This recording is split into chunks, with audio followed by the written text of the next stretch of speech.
Welcome into the Oh Health Yeah podcast, brought to you by Healthy is Wellness. As you all know, our mission is to empower you to take control of your health and elicit a little bit of curiosity in your life when it comes to the world of wellness. Thank you so much for tuning in today. And if you have loved ones or friends that you think would benefit from this, share it with them. Let's get this thing going.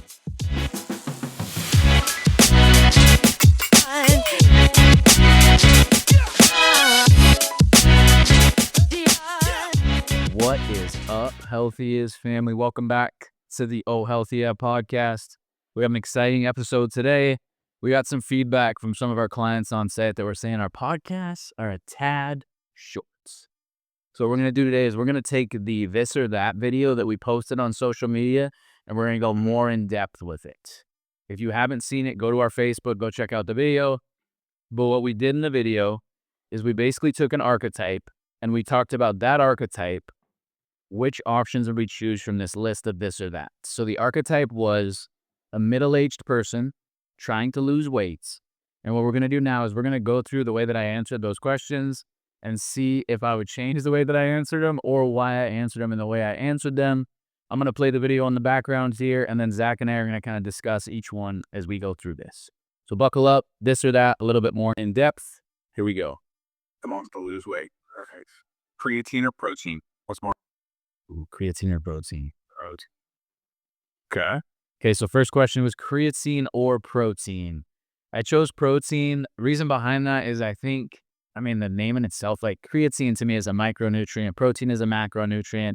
Protein is more important from my perspective when it comes to specifically trying to lose weight. Trying to maintain muscle mass throughout that journey can be extremely beneficial. And protein, I think, is going to move the needle more when it comes to maintaining muscle mass if you're focused on weight loss. Do you have anything to add on the creatine or protein one? Would you go different or stay with protein? No, I think I'd probably agree with you. I like protein a little bit better than creatine. Okay. I am really fascinated by creatine and what it can do for the body, though. Yeah.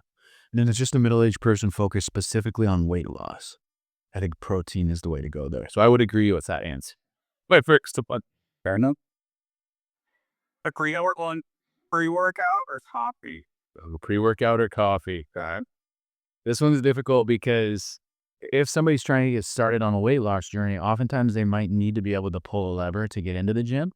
So when you're thinking pre-workout or coffee, I went coffee due to the fact that in my mind, coffee to me is black coffee, very minimally processed. Pre-workouts are full of, depending on which one you get, they can be full of additives, they can be full of processed things. So my mind went to coffee on this one. And another added benefit to coffee is if you have black coffee in the morning, it actually helps to reset the liver to optimize fat breakdown, which is super cool. You can look into that a little bit if you want to. But my thought there was coffee over pre-workout. What do you think? You with me or against me? I think I have a lot of nuance for this one, honestly. I agree coffee. I understand that our archetype is a middle-aged person trying to lose weight, but that doesn't necessarily mean that they're going to the gym all the time. So do you think, I guess the question morphs into, do you think that an average person should be doing a pre-workout scoop to go on a walk? I don't think so. Yeah. I mean, if any of our listeners have ever done a scoop of pre, it's got beta alanine, which makes your skin literally feel itchy. It's like it's made for, would the word be anaerobic exercise? Like it's made for intensity. Yeah, it's gonna make you go. It's yeah. I mean, there's a lot of stuff in pre-workout that is beyond the caffeine. Like it's got L-tyrosine. It's got a whole bunch of stuff that's supposed to it's supposed to stimulate you in more ways than just caffeine. Mm-hmm. And I don't think that that's probably great for your body to go on a walk or just start your day for work. Like every once in a while, if you need a boost, do what you got to do. But I think coffee would probably be the better option for a regular. Although both are going to make you poop. I'm not going to lie. Which always weight, not digestion. All right, let's go to the next. We're 2 for 2 on green. Gosh, I feel like I can only use one word answers, but I can only go 1, 2. All right, so the reason I said protein at the beginning, yes, muscle mass is so important when it comes to weight loss. That's my short answer there. The reason that I said coffee over pre-workout is because if you can lean black coffee is one of the best pre-workouts in the world. So that's why I went that. Black coffee's disgusting. Oh, it's good, man. Track calories or eat mindfully. eat mindfully. Eating mindfully. Track calories or eat mindfully. This one is very hard because I think there's ways to go both ways. I think in this situation where we're going a little bit more in depth, I think it's about the person and what the person has had success with in the past or hasn't had success with. And also what could trigger them to go the opposite way. Because for me, when you're thinking tracking calories or eating mindfully, they're both going to be beneficial for a person that's trying to lose weight. But if I was to be asked this question with a client, what should I do? I would respond with more questions to figure out kind of the why behind their journey and where their focus is, and also what's easiest for them to do. Because there's some people that are very analytical and very numbers focused that can have a lot of success tracking calories. And then there's other people that if I ask somebody to track calories, it's putting more things on their plate. Like let's say a mother of 4 kids or somebody that's a CEO at a business and extremely busy. The last thing they might want to do is track calories. So eating mindfully might be beneficial for them. So this one's hard for me to decide. I don't think there's a correcting answer here. It's more so about the person sitting across from you on coaching. What do you got on this one? Tracking calories, eating mindfully. I tend to agree with you that in the sense that it really matters who's across from you. As somebody that tracks calories successfully, for me, it definitely 100% created a disordered eating. But that's the type of person I am. That doesn't mean that tracking calories for everybody would create a disordered type of eating. So like you say, it is very specific to the person sitting across from you. I think the slight shift in archetype that I would want to challenge you with is, let's say that Joe Schmo comes in and he says, Gus, I have a surgery that they won't perform in 3 months. I need to lose 20 pounds. Does that change your answer? Because for me, kind of does. Because let me preface this. From a scientific standpoint, we both know there's only one way to lose weight, and that is calories, a caloric deficit. Now, the healthy is approach is a more holistic, and I really mean holistic way of putting you in a caloric deficit while not focusing on calories. But in reality, that's what our approach does without putting the emphasis on calories. By eating more vegetables, by prioritizing protein, you're going to tend to be eating less food, be eating less calories overall, right? So if somebody said, I have a deadline, need to get this done, does that change your approach as a coach? Hmm. I think in my mind, it's still dependent on the person, but it is very, like if somebody was like, I need to lose 20 pounds in 6 months, if they already have disordered eating of some form from tracking calories, I might not directly say, hey, you need to eat in a caloric deficit. Rather, I might apply more than one lever. Like, okay, if you don't, like, I would ask them, like, do you want to track calories? Do you like doing that? Do you enjoy that?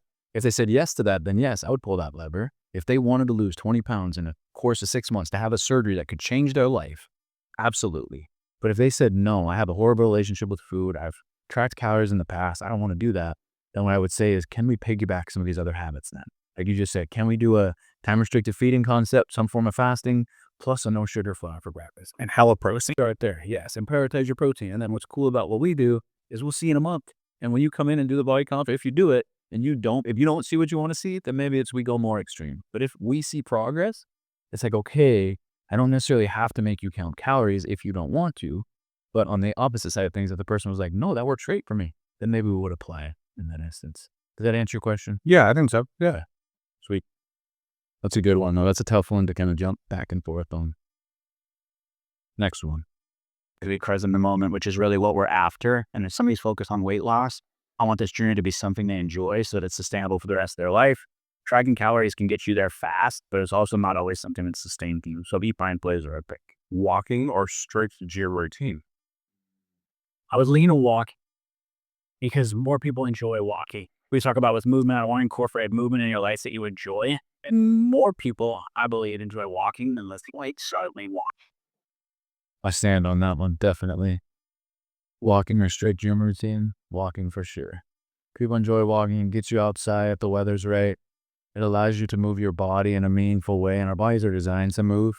So not only is it helpful from, like you expressed, the caloric expenditure side of things, the movement's going to be beneficial for that, but just being able to get outside and do something too is so beneficial for more important things than body composition, mental health, all sorts of other things. So I would definitely pick walking over strength training for somebody middle-aged, trying to lose weight and kind of new to the game. What about you? Same? I think same for sure. An interesting perspective that I've heard, that I've heard online recently is oftentimes you hear about people that take trips to Italy, Germany, England, and in Europe, and they say, "Oh, I feel so much less bloated when I eat the food there. The food in the United States must be full of crap." And don't get me wrong, probably is a little bit, but the perspective that I saw online was a lot of people in the United States don't understand how different the culture is in places like Europe and England and not that Europe's not in England, but Italy. They walk everywhere all the time. And they're walking after every meal when they leave restaurants. It's common, And in Billings, Montana, we don't walk very far very often ever. But how important walking can be, especially after a meal, and how much less bloat you can feel, and how much, 10,000 steps is a lot more common in Europe than it is in the United States because that's part of our culture. Absolutely. It's always crazy for me when we have people come in to do the body comp after they go on a trip. No, like, it's going to be so bad. It's going to be, and then they do the body comp and there's actually improvement based around their goal. It's like, well, did you move a lot throughout your trip? Yeah, we flew everywhere. Okay. Like, it makes a huge difference. Yeah, we walked 34,000 steps at Disney. Well, of course you felt a little bit better. Your feet might have been sore, but Yeah. Helps with digestion, helps with bloat, helps with all the things. So definitely walking on that one. Next one.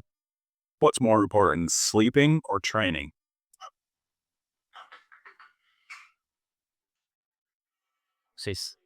One took me to the answer. Sorry, because you're sleep deprived, my guy. But to assert their calorie deficit, and what they found is that the group that slept for 6 hours or less lost 55% of their weight from muscle, whereas the group that slept for 8 hours or more lost almost none of their weight from muscle. So if you're focused on weight loss, sleep is extremely important. Sleeping for sure. No doubt about it. Exactly what I just said on that. I think sleep's so important, especially if you're trying to lose weight and maintain muscle mass throughout the journey. Sleeping is going to be huge. And the more you sleep, the higher the likelihood of you being able to actually take on some of these habits too. Like, if you're sleep deprived, you're not going to want to go for a walk. You're not going to want to eat mindfully. You're probably going to be a little bit more fatigued. So sleep's my go-to there. What do you got? Are you prepared to be called out? Call me out. Let's hear it. So why do we start service at 5 in the morning all the time? Oh, because we're based around being convenient for our clients. Okay. People need it early in the morning. That's why. Okay. We go to bed early. At least I go to bed early. Zach, not so much. Zach, not so much. Will you agree with sleep though over? Oh, 1,000,000,000%. 1,000,000,000%. Absolutely, I would. Sleep is a foundational block in not just losing weight, but in living your life to it's half of its potential. Mm-hmm. I've seen a lack of sleep destroy a person. Yeah. So I saw my own life when we had our first kiddo. When Oaken was born, I told you this, but I lost like 7 pounds of muscle over the course of 3 months. No, I didn't change. I wasn't sleeping. And sleep is so huge for every aspect of life, like you just said. So sleep for sure on that one. Next one. sugary drinks or late night snacks? Ooh, man, we're going to eliminate one thing. It's kind of on person that's driving. Sure, Yeah, that's what makes this hard. Sugary drinks or late night snacks. I think I'm going to go. I know what I enjoy more and going backwards. I'm just going to say late night snacks because it comes back to the concept of the top is you time restricted feeding. So we'll go late night snacks there. I think that might just get rid of sugary drinks too. That's true. Sugary drinks or late night snacks. I'm sticking with late night snacks. I think late night snacks, moving that needle could be more beneficial than the sugary drink side of things. Late night snacks, like I talked about there, it pulls the body from getting into a fasted state early for one. And then I think oftentimes late night snacks usually are not very nutrient dense. Like after dinner, it's not like we're looking for broccoli or cabbage, anything like that. if you're going to snack after dinner, the majority of the time, it's something that's not extremely nutrient dense or beneficial for the body. And then the other thing with late night snacks too, now that I think about this a little bit more, is if you're eating close to bedtime, it will actually negatively impact your sleep. So late night snacks will actually make it hard for you to get into deep sleep patterns. So I would definitely get rid of late night snacks over sugary drinks. Hard disagree. Really? Big disagree on that one. Sugary drinks over labels? 100%. You got to remember, our archetype is somebody that's trying to lose weight, right? And if we look at this from a scientific standpoint, that means they need to be in a caloric deficit. Yes, that we agree on that. We can agree that that doesn't necessarily mean that they need to be focused on a caloric deficit, but we agree that the only way to lose that weight is a caloric deficit, right? With that being said, I personally think, in the most respectful way, you are so far removed from drinking things like that. Do you know how many calories are in like a full sugar Starbucks drink? 400 or 500? And we're talking about a middle-aged person trying to lose weight. That's sometimes can be a fourth of their allotted calories a day. So if our goal is, and I come from the perspective of having extreme success with caloric deficit, right? With calorie tracking. I'm not saying that's for everyone, but when someone's goal is to lose weight specifically, I think cutting out sugary drinks is huge. I mean, let's take your average person. They drink, let's say, they're drinking 6 full sugar Pepsis a day. That's 140 calories a can times 6. That's 1,000 calories just for their drinks. And for a lot of people, that's nearly half of their calories for the day. It's very situation dependent. It is, but I think that drinking your calories when your goal is to lose weight is a waste because you could be eating protein. It's not going to make you feel any more full to drink, the sugar. Oh, that's true. I think it's the reason that these this or that's are so hard too, because I might have somebody middle-aged that wants to lose weight that doesn't even drink soda. Or I might have somebody middle-aged that wants to lose weight that drinks 6 sodas a day. But the question, the this or that, is sugary drinks. Sugary drinks or late night snacking where you get rid of them. What if they're not doing sugary drinks? Well, then you're definitely doing late night snack. Well, I wouldn't be asking this question if they weren't drinking sugary drinks. True, yeah. Yes, it's so dependent on the person. You made a good point, though. And it's dependent on what's easier for them to give up, too. Because I don't want to take the one thing that they love out of their life either. That's true. Love whatever that sugary drink is. It's so hard. See, it makes these hard. My perspective as a coach for something like that would be to find an alternative. And I understand that some people have a hard time with artificial sweeteners. There are definitely alternatives that don't include artificial sweeteners. That's where if you don't want to make them give something up that they love, then I think finding an alternative is so important and having the ability to do that. So let's say Joe Schmo comes to us and says, I absolutely love my Starbucks drink. Okay, let's game plan how we can modify that drink so it's less sugar or no sugar.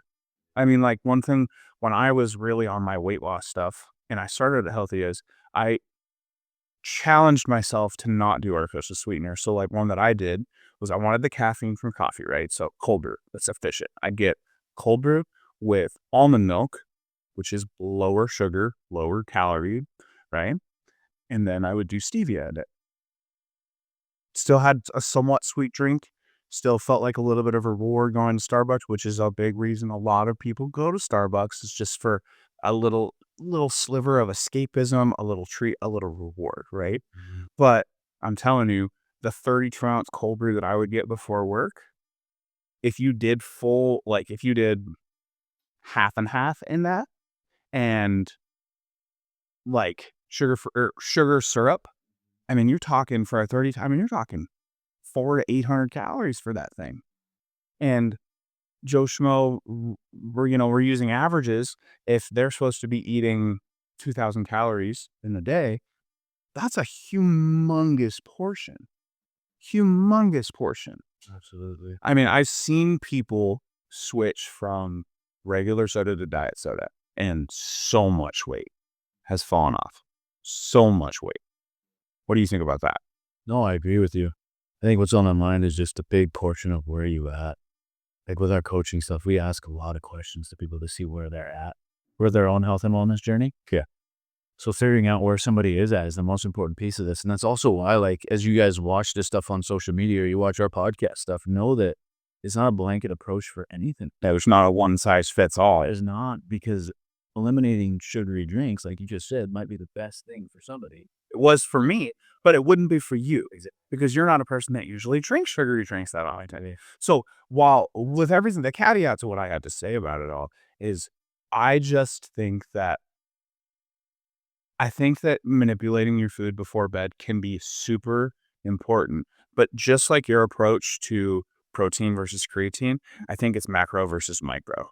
I think eliminating sugary drinks and getting rid of those calories in a day is a bigger deal as opposed to manipulating your fast and autophagy.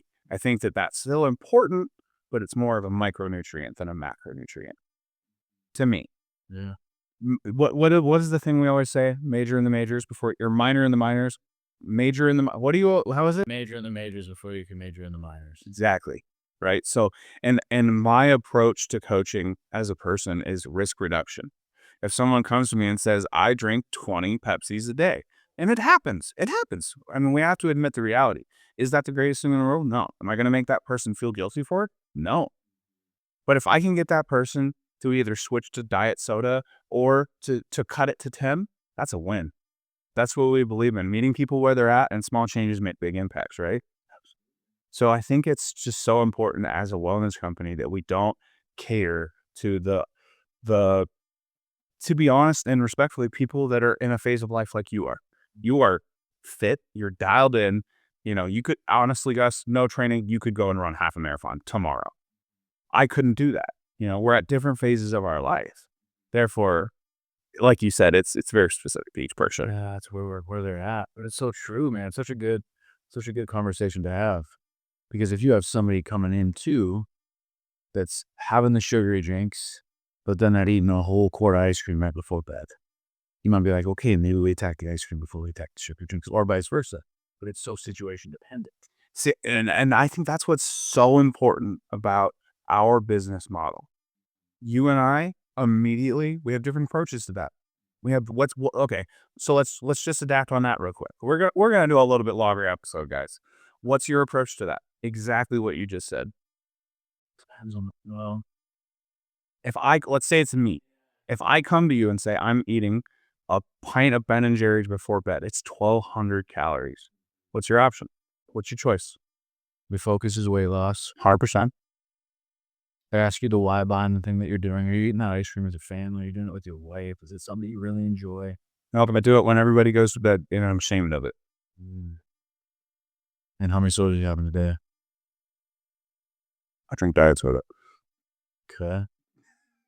For me, like, it's interesting because that conversation would be guided around getting into an actionable item, but it doesn't necessarily have to be either of those things. Like in that instance, I'd be like, okay, you're focused on weight loss. Your goal is weight loss. I would go almost back to our 4 pillars of health and be like, from these 4 standpoints, what do you want to work on?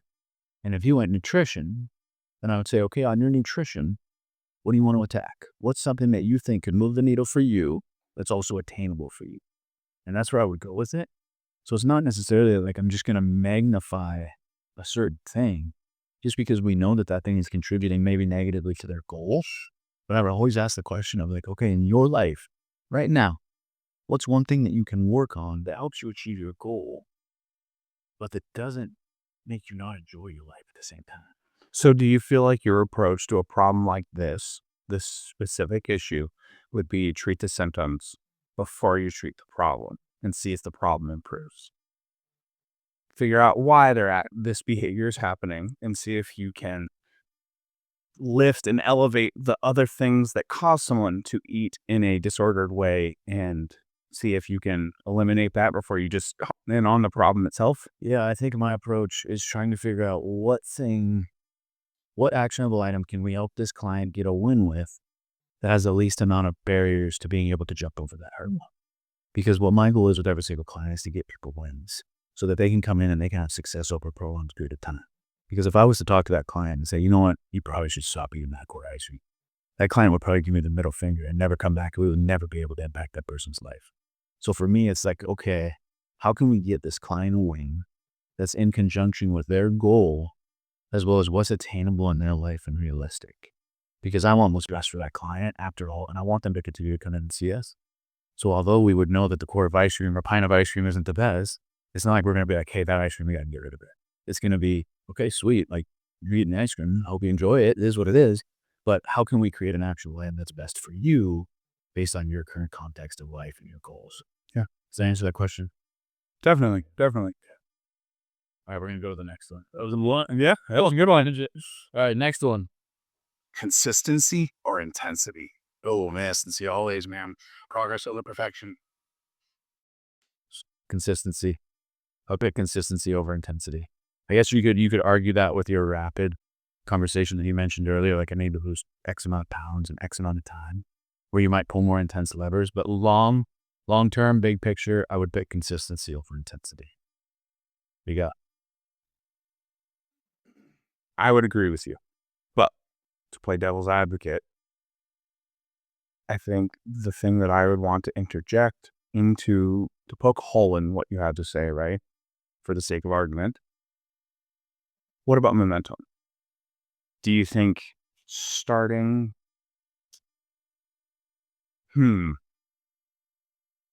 I feel as though sometimes some people need a heavier beginning so they have momentum to swing from for the days that they don't have any motivation to keep going, to keep pushing with the weight loss stuff. So sometimes intensity, I do agree with you that I think consistency is more important than consistency is more important than intensity. On the same hand, or on the other side of that hand, sometimes intensity can carry you through the days that you don't want to do it at all. What do you think? I think it's about knowing when to create intensity, knowing when to drop it in the 4 low and actually get after it type thing. I think intensity is a part of every single person's journey with health and wellness. I'll use an example of myself. Like when we have all 4 kids at the house and the house is crazy, I might not work out a lot, but there's weeks where we only have 2 kids at the house. So maybe during those weeks when we only have 2 kids, I have a little bit more time for myself to be able to pull the intensity lever a little bit more. Over time, when it comes to health and wellness, what our goal is to create habits in people's lives that are sustainable for the rest of their life. So long term, I think consistency is the answer here, but I agree with you. Intensity varies. Like there might be times in your life where you're really getting after it. And then there might be times in your life where it's like, I'm just coasting. Like I'm going on a trip to Mexico with my family, whatever. I'm just coasting throughout this. So I would agree that like there's intensity at different times, or maybe the start of your journey is a little more intense. Or over a prolonged period of time, what we hope for people to get is consistency, progress over perfection. Progress over perfection. I like that. I like that a lot. Next one. Right. Mobility or strength? Oh, this one I actually was kind of, once you kind of ask questions like that, but I think Focus on strength. Start. More strength. Mobility versus strength. just when I actually thought, I should answer be working on the body. The more muscle you have, the more calorie you burn. So if your goal is weight loss, the best thing you can do is focus on strength. Crap. So I answered strength due to the fact that the more muscle mass you have, the more metabolically active your body is. If somebody's focused on weight loss, strength can be extremely beneficial. After I think through this one, I think either answer could be correct, but I almost lean more towards mobility because like we talked about with walking, we want people to be able to move. And you don't necessarily need a ton of strength to walk, but you need to be able to move. And in my mind, mobility is just being able to do the things that you love and being able to do them without pain. So this is one that I would almost flip my answer. I think I would almost prioritize mobility first. It's the same reason that like if I was to personal train somebody, I would teach them how to squat before I loaded their back with 225 pounds to back squat. Mobility and control and motion is more beneficial than overloading the body when it comes to strength. So I almost think I would flip this to mobility rather than strength. What do you think? Mobility. Yeah. I think mobility. all day long. I think strength's important for sure. I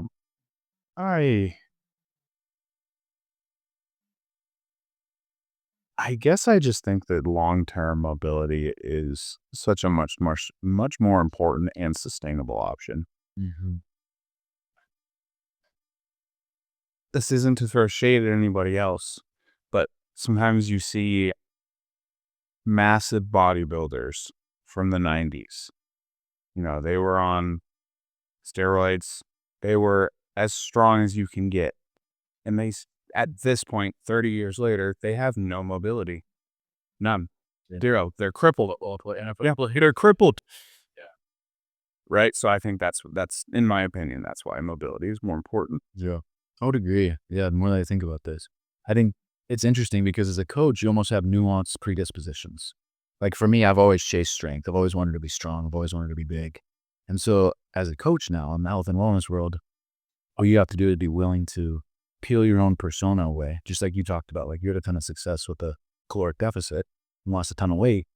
When you become a good coach, it's about taking away your pre-nuanced beliefs and doing what's best for the client no matter what. So me answering this mobility versus strength in this short video may have a little bit of predisposition on my own mind because I love to be strong and capable, but I also don't realize that you need mobility to be able to be strong and capable. So I would flip this one back to mobility if I could rewind time. Next one. 4 weight loss, okay, for a middle-aged person. Was this the last one? Night workout? I think it's a morning workout. Maybe night workout or morning workout is this one. Very 113 and the habits.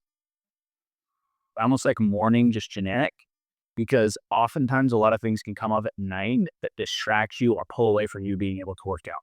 And if you're like me and you got kids, oftentimes sports or tutoring or camps are at night. So if you can create a habit based on morning routines, less things can go in. Okay. This one is so person dependent on what the person's life looks like. Like what's their schedule, what's their work schedule, what's best for them, how can they create a habit around it.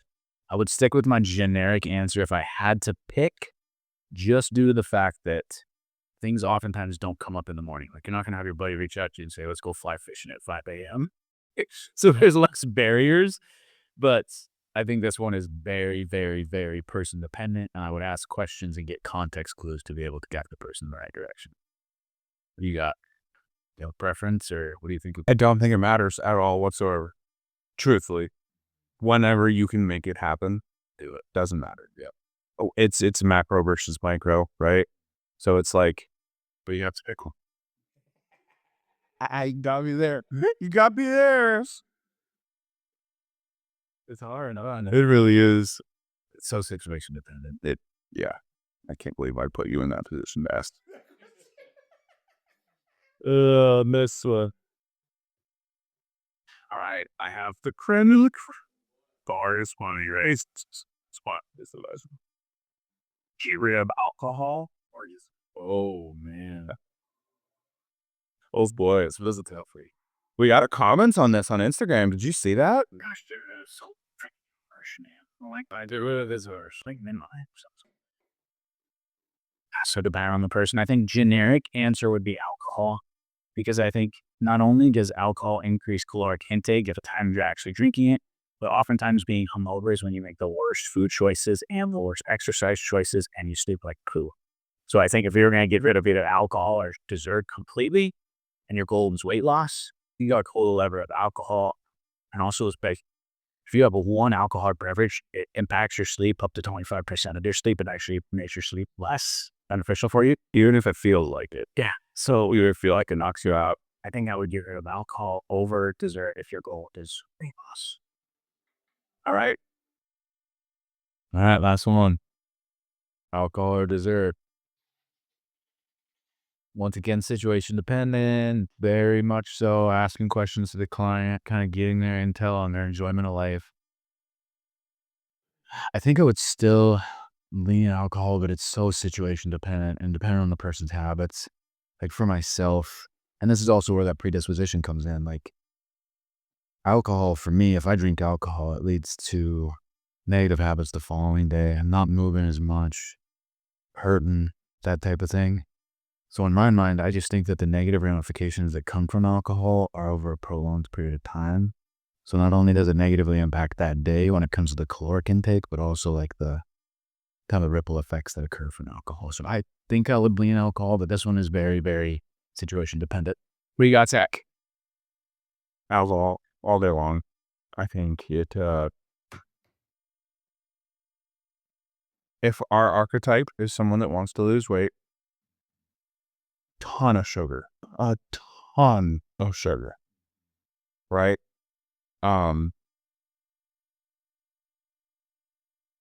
Alcohol's hard on relationships. Alcohol, I think hands down, it's alcohol for me. Oh, shit, that's an easy answer for you. Yeah.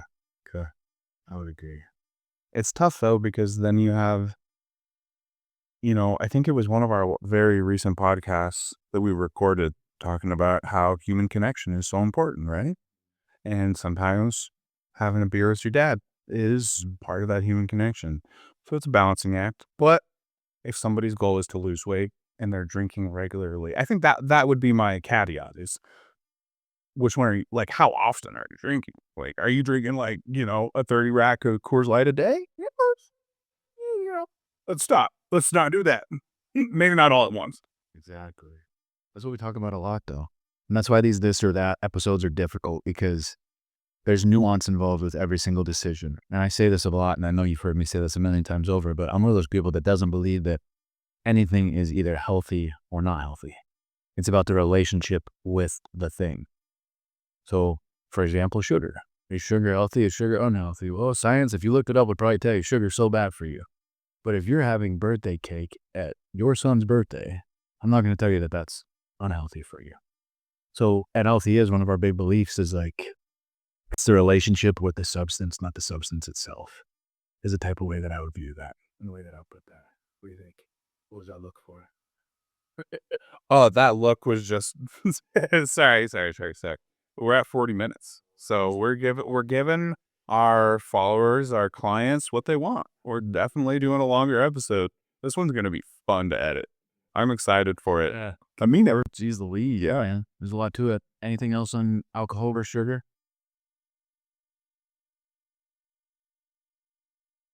nah. No. Not. Sweetness. Cool. Thank you guys very much for tuning in. We're going to do more of these this or that's. If there's ever anything that you guys want to hear from us on these, put it in the comments or leave it on social media for us so we can do it. We can debate on it. Obviously, Zach and I are going to push back on each other on a few of these. But seriously, leave us comments, leave us ratings, leave us reviews. Let us know if you're enjoying the podcast. And thank you so much for tuning in and listening. Thanks. Yeah.